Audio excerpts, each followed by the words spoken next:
Yo, guys, Jada here. Welcome back. I made the assumption. I'm sorry for the past couple reactions. Everything's been pixely. This reaction, everything, everything, but my webcam's gonna be the only thing that's gonna be pixely. I need to get a new webcam because mine's pretty shitty. Obviously, right now it looks really, really good. But whenever I get a video playing or something, it's just like. And I hate it. Anyway, we're acting the Splatoon 2 Episode 6 Blaster. This is the one that's kind of like Shotgun. And this is the one I was referring to last time as well. This one's 34 minutes. It's the second shortest episode in the series already. Anyways, make sure to go subscribe to the comment, like and comment Splatoon 2 Episode 6 Blaster. And let's get into it.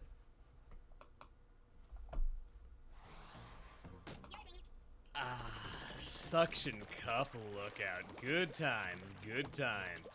No squid allowed sign is gonna stop me. Hey everybody, it's Sugar Conroy. Welcome back to more Splatoon 2. Last time, we got to use the dualies, a brand new weapon class to Splatoon 2, and got to see all of what made them tick, both in Octo Canyon and on the battlefield.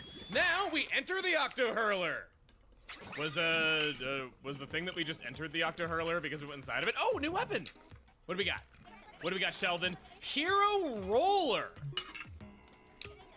This is the Hero Roller. You can fling a big wall of ink while on the ground with ZR.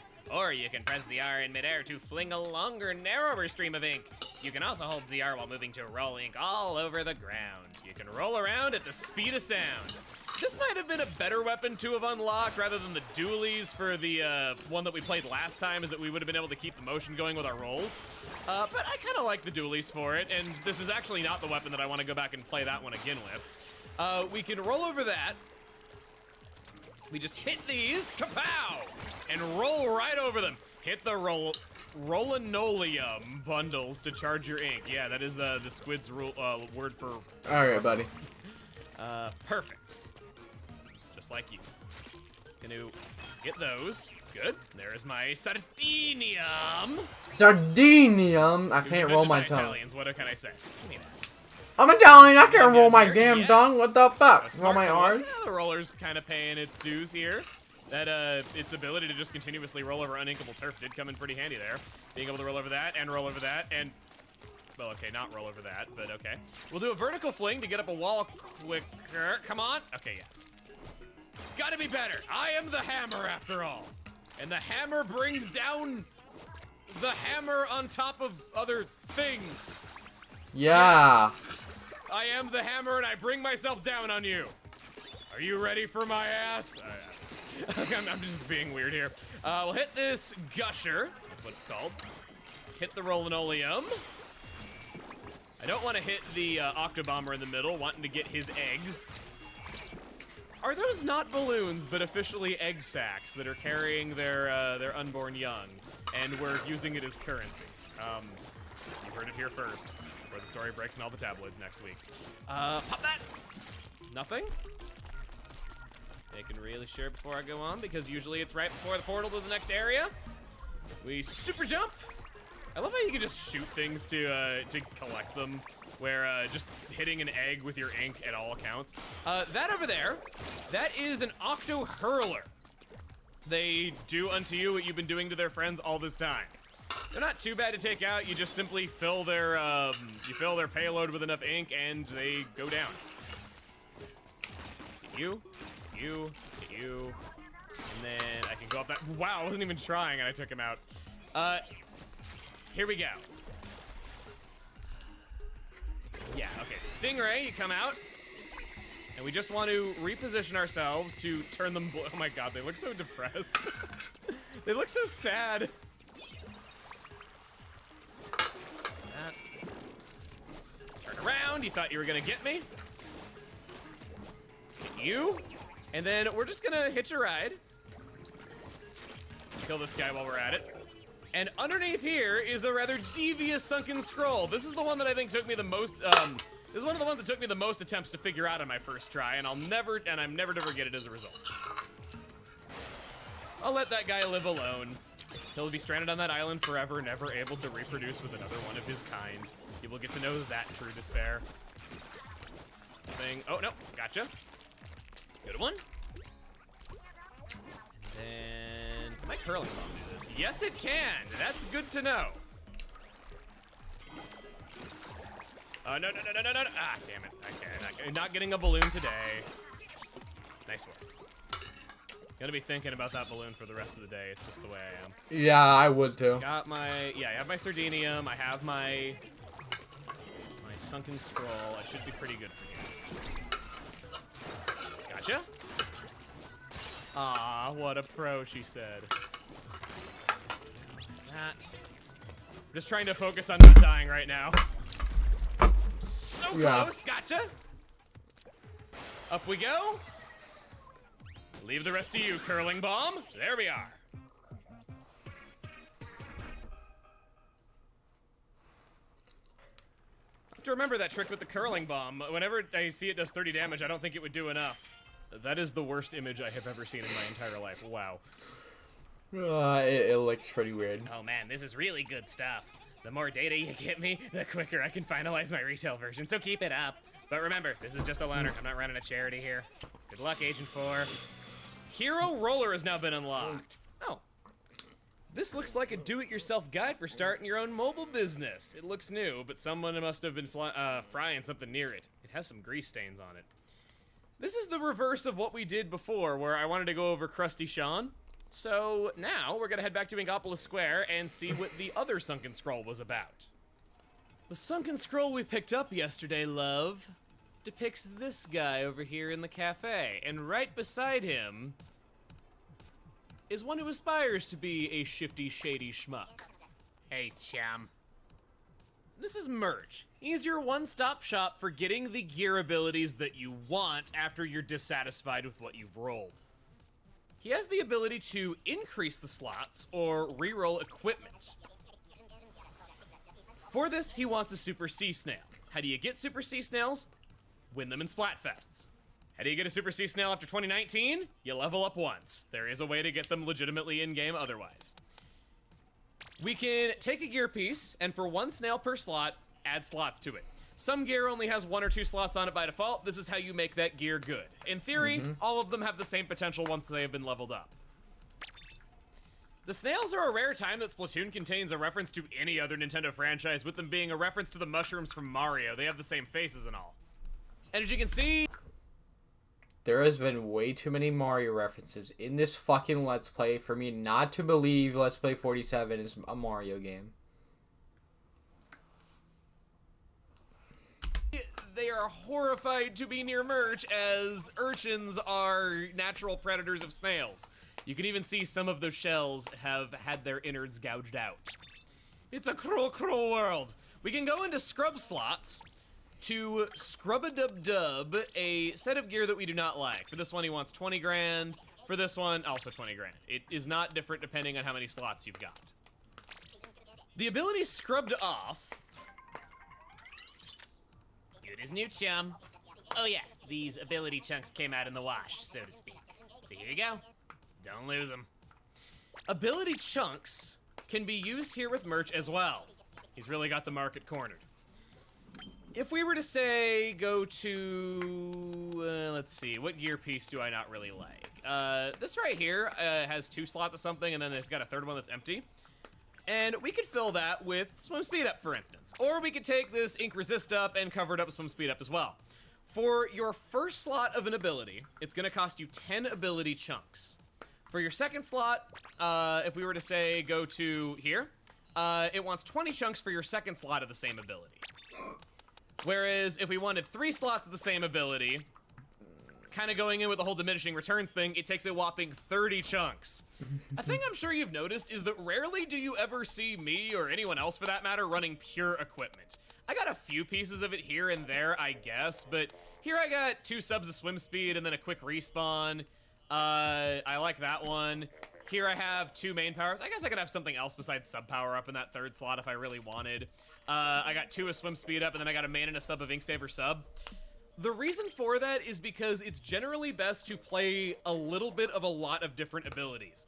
the first slot of bomb defense means the most. The first slot of quick super jump means the most. You don't need to stack a lot of one ability unless it's main power up. Or I guess swim speed up as well could also be a good one to stack a lot of. But that's besides the point.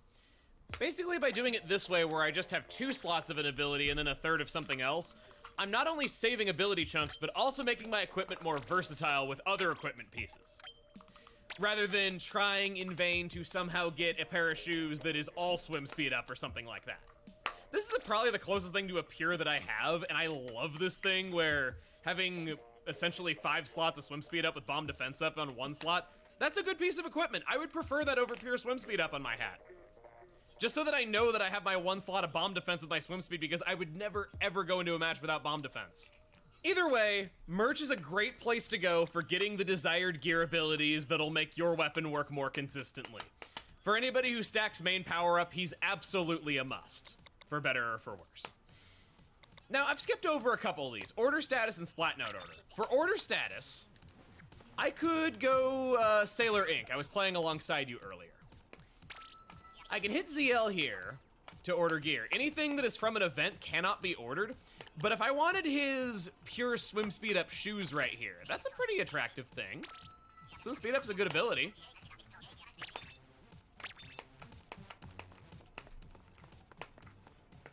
Hope it works out for you, bud.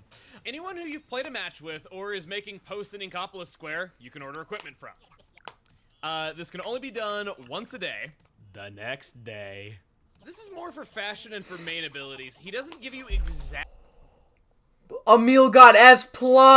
Let's go. Exactly what they have, but he gives you something pretty darn... Isn't he 1 rank away from the max rank, which is rank X? Close with at least the main ability intact. His final option is Splatnet order. I want No, it's rank S again. to go over Splatnet 2 in full all at one time, so this is going to be skipped over for right now, but it's yet another way to get desired equipment. That's sort of his thing. Going back over to Spike here. Do not go back in that alleyway until you're done with the fucking main story. I'm watching you. Spike was the NPC who handled this in Splatoon 1, and he can't be talked to, we can't interact with him in any way. Basically, he made so much money off of his shady underground business of getting ability slots the way that you wanted them, that he made enough money to retire and just sits in the cafe all day, unable to really feel much of anything, because he never has to work another day in his life. Another thing that's kind of bizarre is that Merch and Craymond, yeah, Craymond from Headspace, the one that was living on top of Flo's head, they have something of a relationship. It's only known because Nintendo posted a character relationship chart showing that Merch and Craymond have history, in which Craymond regrets his time being friends with Merch, while Merch still thinks highly of Craymond. And we end with one final detail on Merch. If you listen closely to his phone,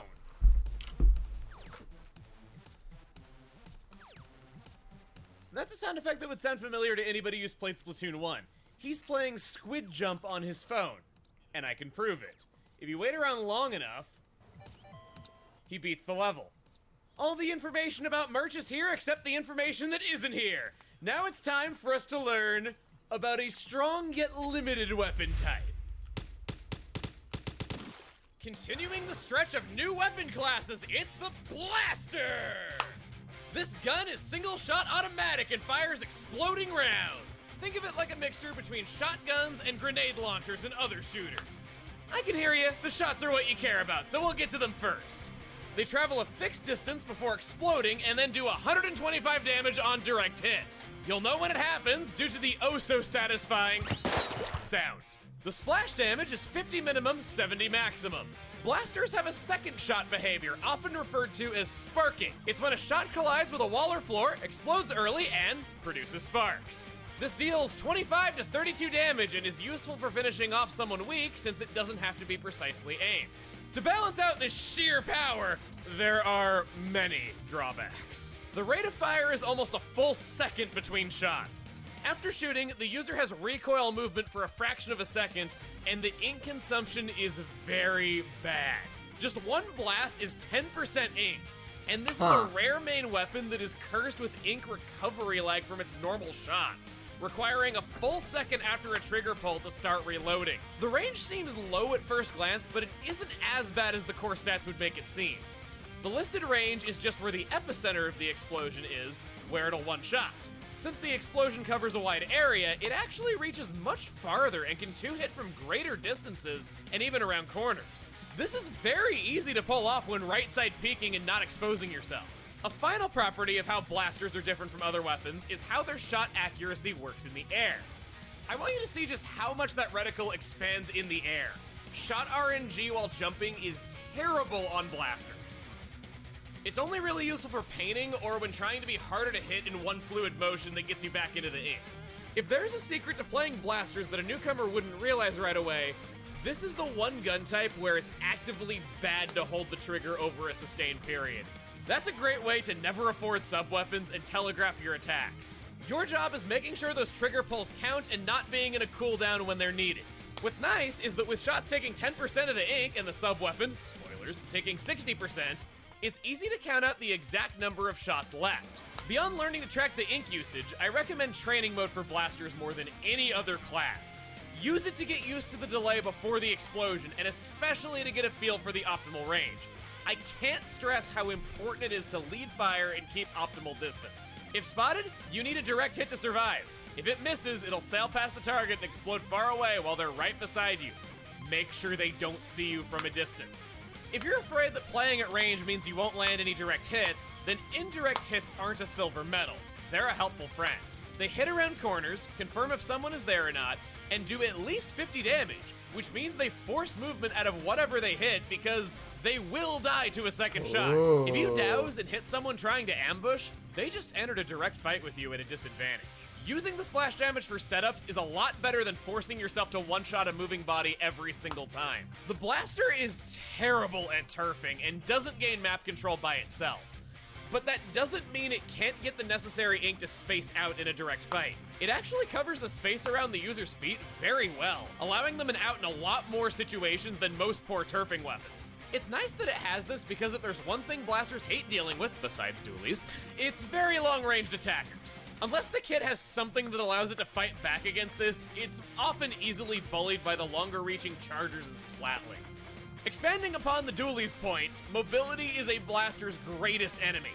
Blasters are so slow and rigid, while dualies have a whole movement option dedicated to weaving around attacks. It's a very perceivable hole in blasters' playstyles. That's how the blaster deals with other players, so what about the other stuff you have to put a bullet into? It's very easy to land direct hits on the Rainmaker shield, so it's great at that. The direct hit instantly busts their ballers, the splash damage is a great anti-ink armor attack, and blasters have a very easy time against splashdowns who try to panic button after being shot once. Wow. Moving into the mode-specific goodness, if there's an objective where the enemies are gathering, this can hit all of them for a good amount of damage and force them to scatter. It might even get a multi-kill. Just be aware that hitting the spire in the center of the tower forces a spark shot, so again, get used to optimal spacing. Its sub-weapon is Toxic Mist. Another new sub-weapon? It's just full of surprises. For 60% ink, this AoE aura covers a circular area for 5 seconds, lowering the run speed and swim speed of any foe within it while draining their ink tank. Rude. The ink tank drainage is a constant percentage, depleting any full ink tank in 8.33 seconds, even if it's a Splattershot Junior. When an opponent is within the affected area, they glow and a distinct sound announces that they're hit. Surprisingly, throwing multiple toxic mists at once is allowed. It has ink recovery lag, but it's a valid tactic and precious few sub-weapons allow this by default. Toxic Mist sounds pretty weak at first, but it's an instant acting effect that doesn't have a long startup, and that's the main thing that sets it apart from the more powerful bombs. As for weaknesses, that's a pretty high ink cost for no damage, and the ink recovery lag is long. The punishment for just running right through it isn't particularly harsh either. The effects only work while in the circle and then goes away immediately. Funny, you'd think breathing in the stuff would have lasting side effects, but I guess not.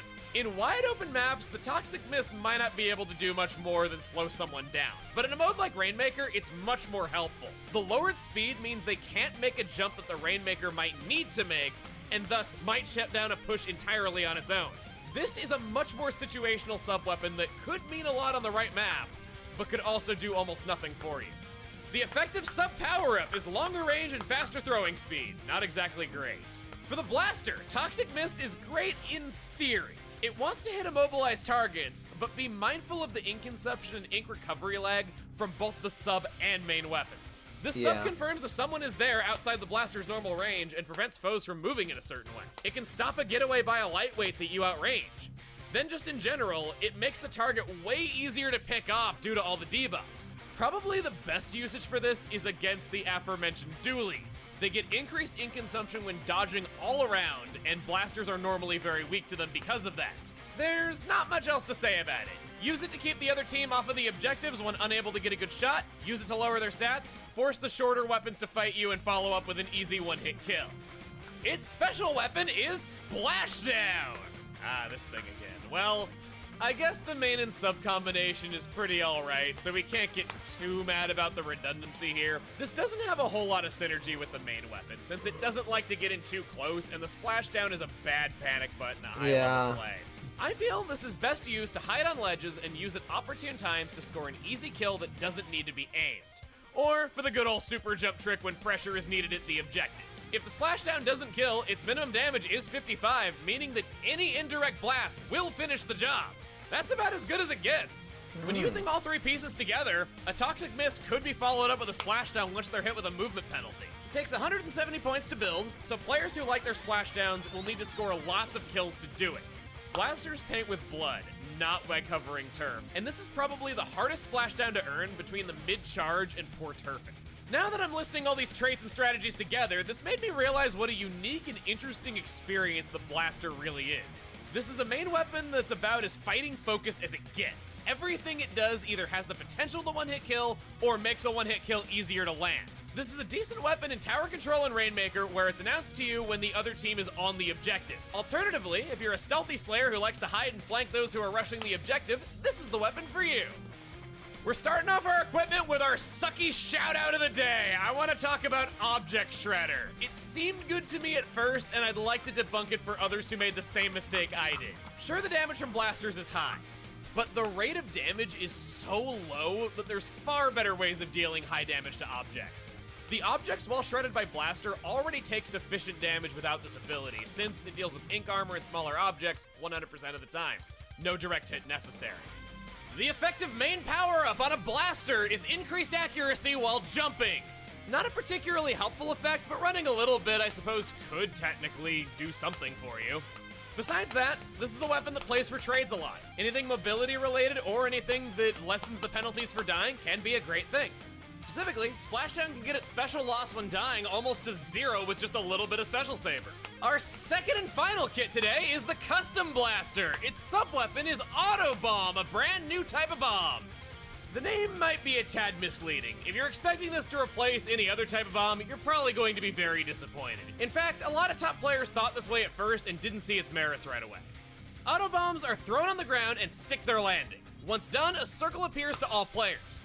If no enemies are present within that circle, the auto bomb explodes in place. If an enemy is present, hiding in ink or not, the bomb will start walking after them until it's either within one-hit kill range or until 2.5 seconds have passed. Ties are broken by whoever's closest.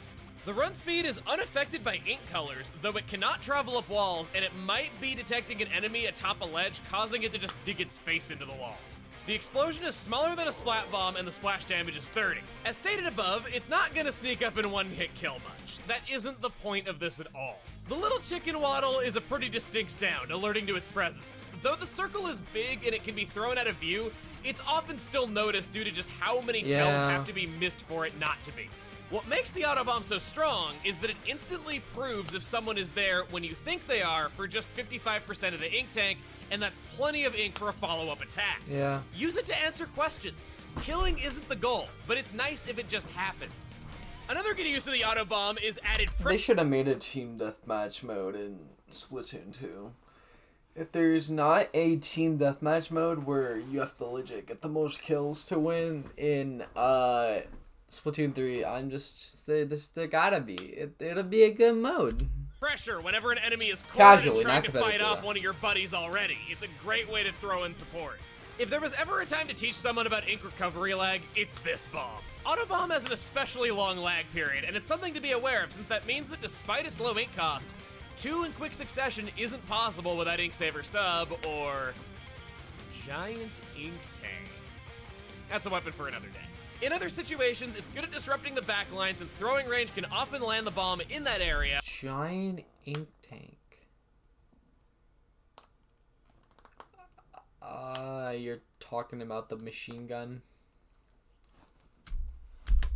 And the lengthy duration of the bomb's threat makes it very helpful whenever the sniper perches are accessible from the center of the stage. It's also nice in tower control and Rainmaker for the same reason, since the location of an enemy rushing the objective is outright announced to you.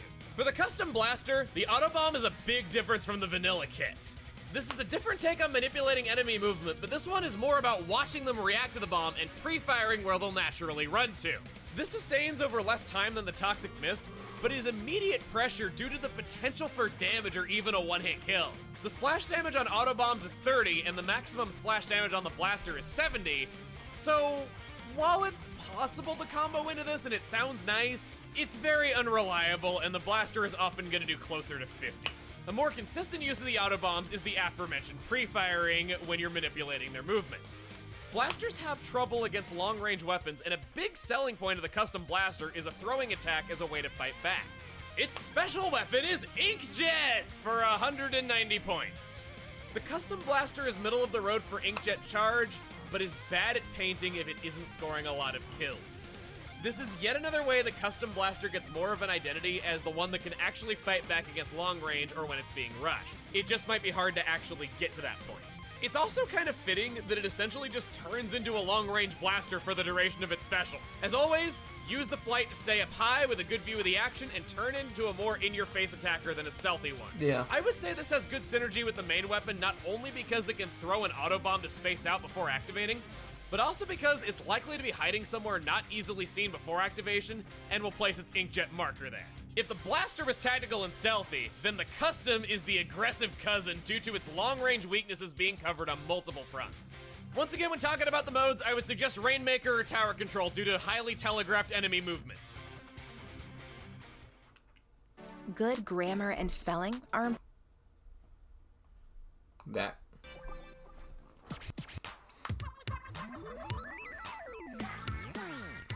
Y'all know what time it is? It's Off the Hook, coming at you live from Inkopolis Square.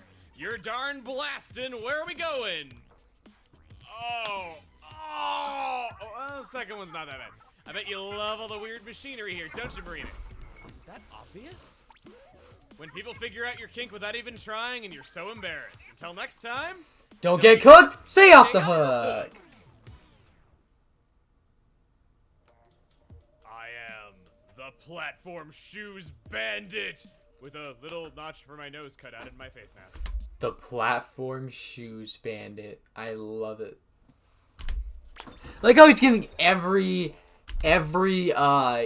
outfit he wears a name. And we need to write these names down so we can remember them after this LP's gone. Hey, we're in a match with somebody who just got their prestige. I want to congratulate ICZZ for getting there. That's not easy. That means that you've gotten all the way up to level 99 and chosen to reset back to level 1. Moray Tower. The max level is 99 prestige. So you get to level 99, prestige, and then get back up to level 99, you're done. And then you get to X strength, and then you're just like, That's all the part very where difficult. I pretend that it's saying Emil back to me, so it'd be like, Moray Towers, Emil. Moray Towers, Emil. We have 2 blasters on our team. Seriously? We didn't even... Okay, we do have a charger on our team, and... What? Is this like Night of the Living Blasters or something? We have 3 blasters on our team. Why? Oh wait, no, we're not the team with the charger. Wow, we're screwed. Okay. So, the blaster that I chose to go with is the one with Toxic Mist. I mainly chose this because I don't really see myself choosing the Toxic Mist set for pretty much any other weapon. It's not at all a very well-liked sub-weapon. I'm not a fan of the high ink cost with it, and that paired with the high cost of the main weapon, probably not gonna like it here either, but it's at least one of the better combinations for it I've seen. There we go, getting not really an assist though, but picking up the kill after they'd already gotten a little bit of damage. Oh, Clocked. Yoshi Gamer. Probably should have panic splashed down right there. So anyway, Moray Towers. The reason why I'm not fond of it, it is a huge, huge map. If you got squid beacons as an option when this is in the rotation, definitely bring them with, because this is a map that would benefit greatly from it due to just how large it is and it giving such a big advantage to your side of the team. The longer time you spend in center, the better. This heavily favors chargers, as you have a sniper perch up here that can just sort of see everything. Any kind of experienced sniper can usually take care of things nicely here. New to Splatoon 2 are all these ink rails, which are going to be hard for me to shoot with a blaster and do enough damage to actually activate them. Whenever they are filled up with whatever ink color, they will stay that way for a little while. The timer can be run out by shooting at it or from time passing naturally. Oh, God. Oh, okay. I should have really splashed down right there. Let's replenish this. There we go. You can see how that works. And I don't want the charger to get... Where? They're over there? I should probably lay low and not be in the rail. I'm doing this. Okay. I can get in that rail quickly if I do this. I can just lay low. You want to lay low in places where people don't expect. Some players like to lay low, not in ink, because players usually don't check those areas and don't even think to look over there. So even though your movement is drastically slower, it's still nice. Where is everybody? Hello? What is taking you so long? Where did they go? Well, there's our roller, but I really don't see What anything. the hell? Imagine they're covering your side completely. Okay. Nope. Nobody there. Oh, there you are. Oh boy. Getting out of here. Checking around the corner. No. I have not gotten to use the toxic mist. Let's do it now. Oh, nice! Nice! Good one. Yeah! I broke his glass! Yeah. You wouldn't hit a guy with glasses, would you? And there's the last blast! Okay, let's see. I think that was pretty good. You won. I don't know what happened to them. I'm hoping that didn't have a disconnect in it. We sure came back in the second half. Nice. Loving it, loving it, loving it. I guess attacking up on ledges near you is not a bad trait to have when you're on Moray Towers. Wow. I congratulated that person. They got one kill. That must have been a miserable climb up to level 99 for that person if that's their kind of performance in a Turf Wars game. Seriously, no, though. Congratulations. I'm just making a little bit of fun. It's no big deal. Everyone has their off game. Yeah. The Kelp Dome, a map that I feel most people really, really love or really, really despise. I dislike I'm personally it. in the light camp. I dislike it, but I don't hate it, but I do like it, if that makes sense. It's not the map that I normally want to play on. So this is a little bit funny that we have these two maps here, because playing a charger in this map can be miserable, especially not in a ranked battle. In ranked battles, they at least put places for chargers to stand around the center. Here, you don't really have as many options, so it's kind of miserable. If I'm a blaster, though... Oh, no. I'm gonna do that just to suppress you. Ah, crap. I have to do my whole song and dance. Gotta do the do-si-do while I'm waiting for the missiles to go. There we go. Oh, hey. No, I run into ink! It was the good play. It was the right play. At least I don't have a golden globe in my hair. I had no idea you were such an expert filmmaker. Gonna paint that. The main thing that defines Kelp Dome is these grates. They are everywhere. You can kind of get around the map everywhere if you're willing to walk it, but you're vulnerable when you do it, and it's predictable when you try to slip through. It takes a second to pass through a grate below you as well, so it's extra easy to shoot you in that case. So, you know, kind of high risk, high reward in that way. You can get around easily, but you got to be doing walk speed with it, or run speed with it. The big center is also a really nice place for points. I kind of feel like whoever just has control of the center gets the win here. There's no big side areas that can technically be used to take the win. This is definitely the anti-piranha pit. Hey! Okay, cool. I actually attacked above me, yeah. I love hitting above myself with that. Oh, come on. I know you're there. I know you're... Yeah! I did it. I lowered his stats and I did the thing and now I'm out of ink. Oh my god, I need to get out of here. I decided to go with Special Saver here. I think I have 2 subs of it, so that way I basically don't lose any of it, and I can just panic Splashdown if I really want to. Yes! Got it right before the Ink Armor activated. Ink Armor, miserable thing for blasters to deal with. In fact, I would kind of dare say that that could be a reason why people don't really like playing blasters that much. It's not the most well-loved weapon class out there, and I'm not talking about the rapid blasters. Those are different. Absolutely, that counts as a separate weapon class to me with just how differently you play that. Yeah. I feel like there's somebody around here and I just don't see them. You can get back here out of base, so there could be somebody behind me. Okay, lower the stats and splash. Oh, come on! I had him anyway! Killjoy. Last 30 seconds of sub and special time, so not having that's gonna cost me. Okay. D did his armor need to shoot a no! Not being able to do 2v1s is a big weakness of this weapon type. Oh! I wonder why he hasn't gone over the paintbrush yet. Maybe. Oh, there's a guy in our base. Okay, he's dead.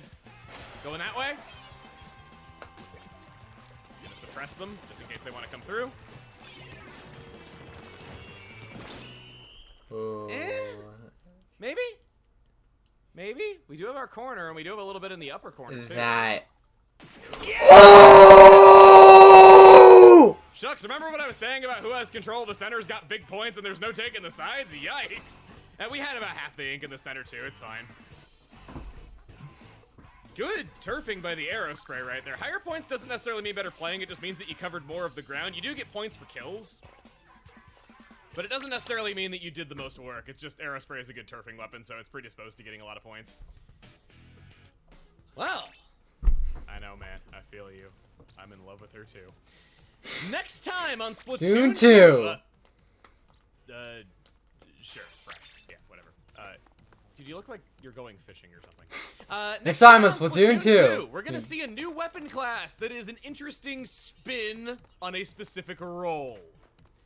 And we're also going to be seeing our first new game mode since being introduced to Turf Wars. See you guys then. Ring! Let's go.